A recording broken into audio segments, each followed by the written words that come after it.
This bus is loading up with migrants at a Mexican checkpoint near the U.S. border. A source says it's heading south, though its destination could not be independently confirmed. The dimly lit video captured by a Reuters reporter offers a glimpse into Mexico's largest ever migration crackdown. The idea? Move migrants south, throw up administrative hurdles, implement widespread detentions. That's according to public data and conversations with a dozen officials on both sides of the border. 5 Mexican officials said the aim is to wear down migrants, so they give up before reaching the U.S.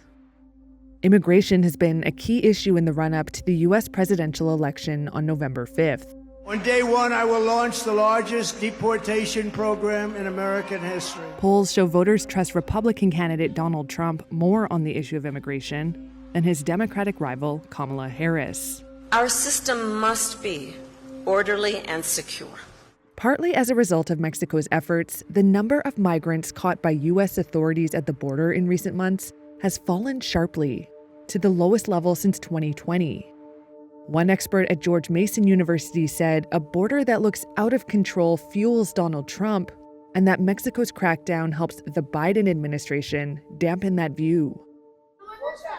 Some of the migrants end up here, a shelter in Mexico's southern Tabasco state.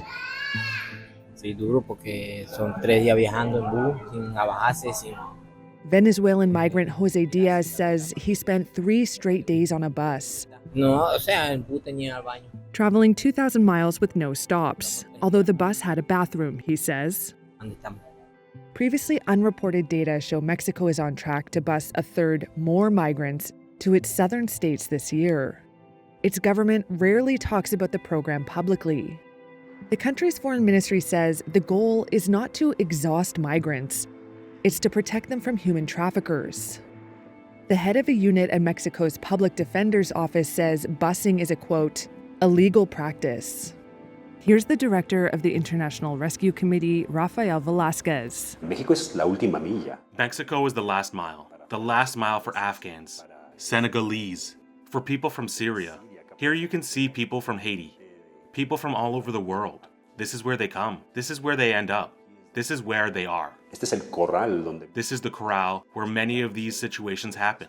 This carousel is not solving that problem. It is simply shifting it a bit from one area to another. Officials who spoke to Reuters asked not to be named, as the measures contrast with Mexico's stated humanitarian migration policy. The crackdown is now in its 10th month. Mexican officials say it followed pressure from the U.S. That included the temporary closure in December of several trade routes into Mexico, which cost Mexican companies an estimated $100 million per day in lost trade, according to one business lobby. The pressure also included more direct requests from the U.S., including a phone call from President Joe Biden to then Mexican President Andrés Manuel López Obrador. Newly inaugurated Mexican President Claudia Sheinbaum has said she will work closely with whoever wins in November. Va a haber una buena relación. There have been efforts on the U.S. side, too. In June, the Biden administration implemented a broad asylum ban, which U.S. officials have said contributed to bringing down U.S. apprehensions. The number of migrants coming and to our shared border unlawfully in recent months has dropped dramatically.